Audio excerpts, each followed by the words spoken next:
you for watching. You're back here in the studio, and now we have Lynn Keefe here, who, now let me get her title right. She's the Director of General Service, not the Clinical Director. Hi, Lynn. How are you? Fine, thank you, and good to be here today. Good. It's a good day outside. And everything. It is beautiful weather. We had beautiful weather this weekend. I wonder if we're ever going to broadcast from outside sometime. You know, that would be nice. I think we should put that in the agenda. We'll probably have to do it unplanned, make sure the weather's good. Well, yeah, sure. And then not only that, make sure the lawnmowers aren't going by as we... That's true. You know, out here, out these windows here, it used to be a lot more. Maybe they've planted different things here. But not as loud. They don't mow it now or something. So often they would choose broadcast time to be mowing outside. Well, I'd like to think we coordinated that and improved that. Okay, so how are things going in General Service? Well, busy as always. You know, we are... A vast department. Yes, many, many things going on. So today I thought I'd share a little bit about some of the questions we've had, both through the resident survey as well as the feedback forum. And, you know, what are we doing? How do we answer these questions and get information out there? And some of the work we're doing with the resident committee.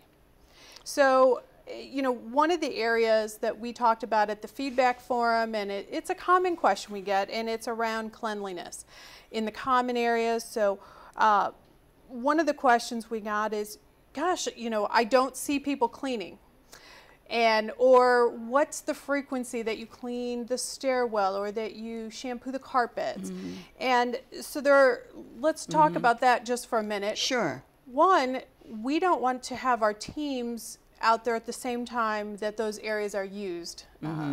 So we want to do that cleaning when it's in the evening or at night, when the areas are not being used. The least use. The least use. And that means you may not see them. We want to balance that with, we don't want to be loud in the hallways, of course, but we have a new housekeeping manager, and at some point in the future I'll bring him along. Oh, good. Mendel Fletcher has spent the first 30 and 60 days really assessing the work that's going on. He's thrilled with the team and the hard work, but they are tweaking things a bit to really adjust the staffing, make sure that they have all the training that they need, and adjusting some of the time frames and who's doing what and when.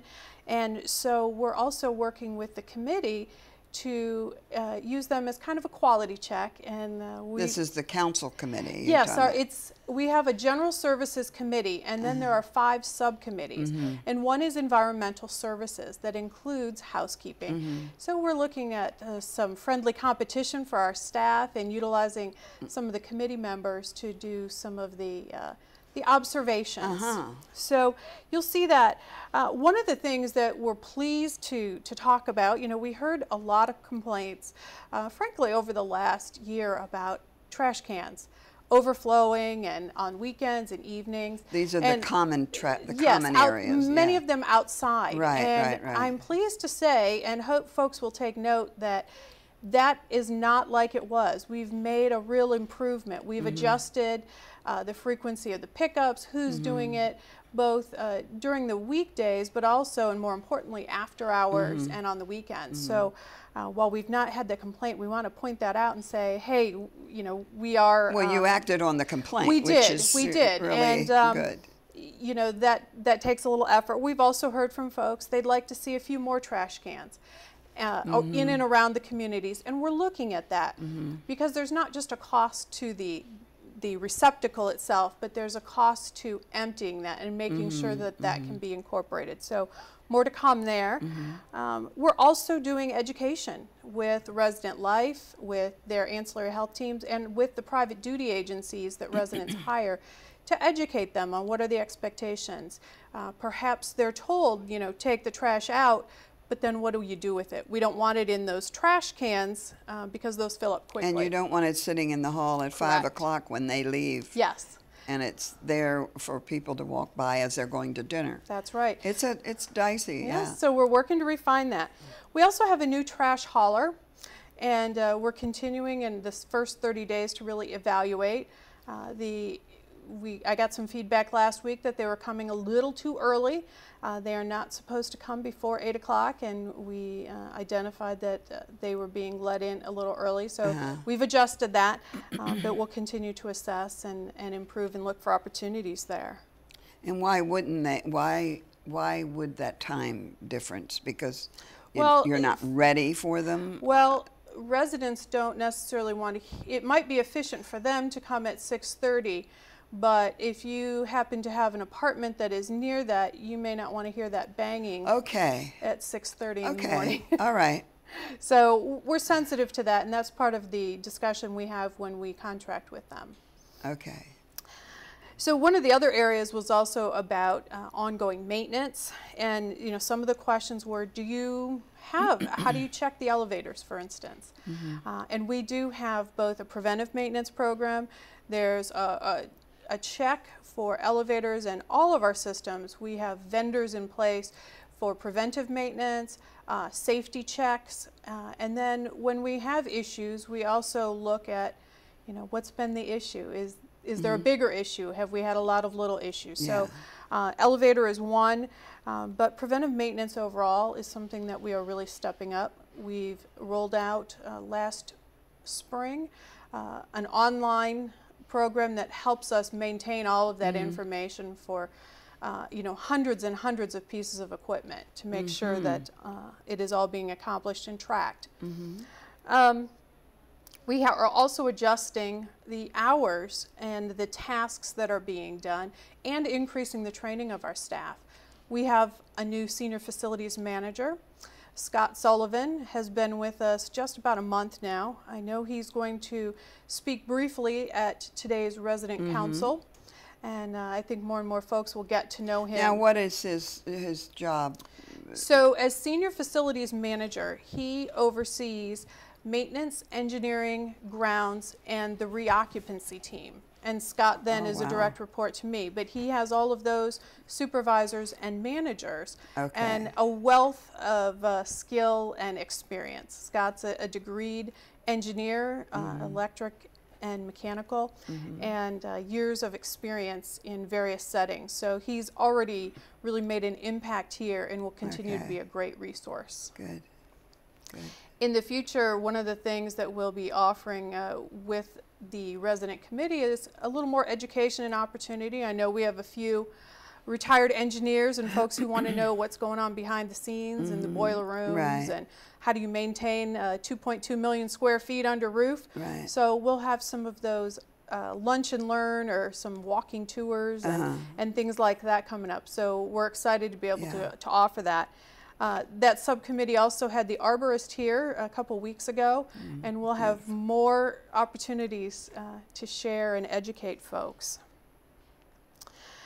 One of the other areas we hear a lot about too is transportation, and that area is working with a resident committee specifically on adding some additional stops for our trips. Last year we added Pentagon City, and we also extended the hours of the Metro shuttle.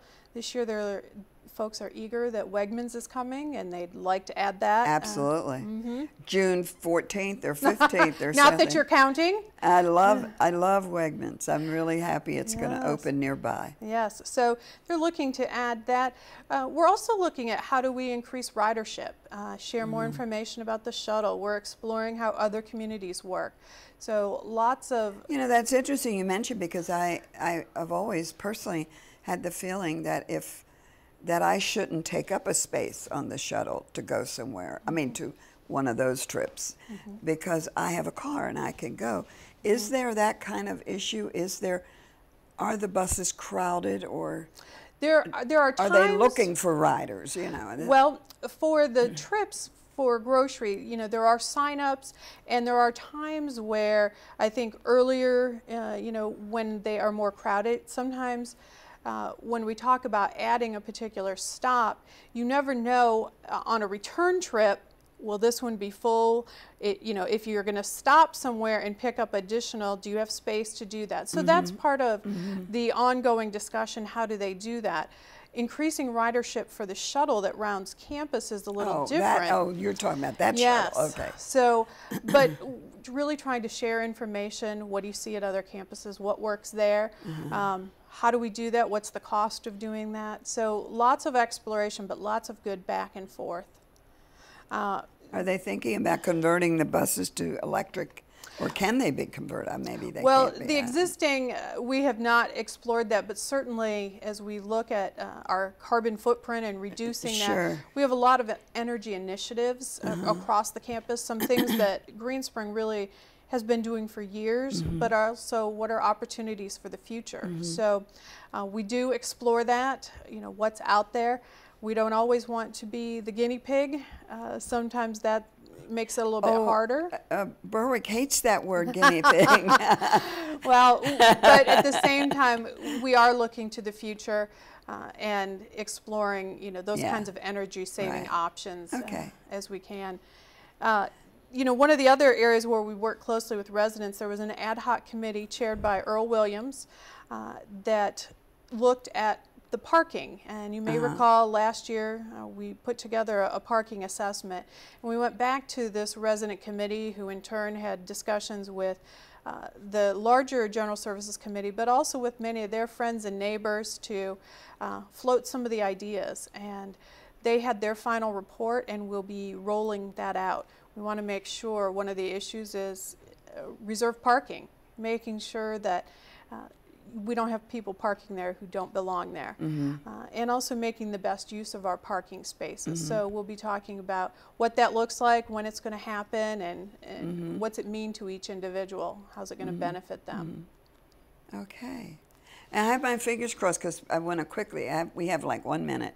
I remember one time your predecessor said something about if a person needed a power surge thing, you know, to hook all their equipment to, that General Service could sell them one. Am I dreaming?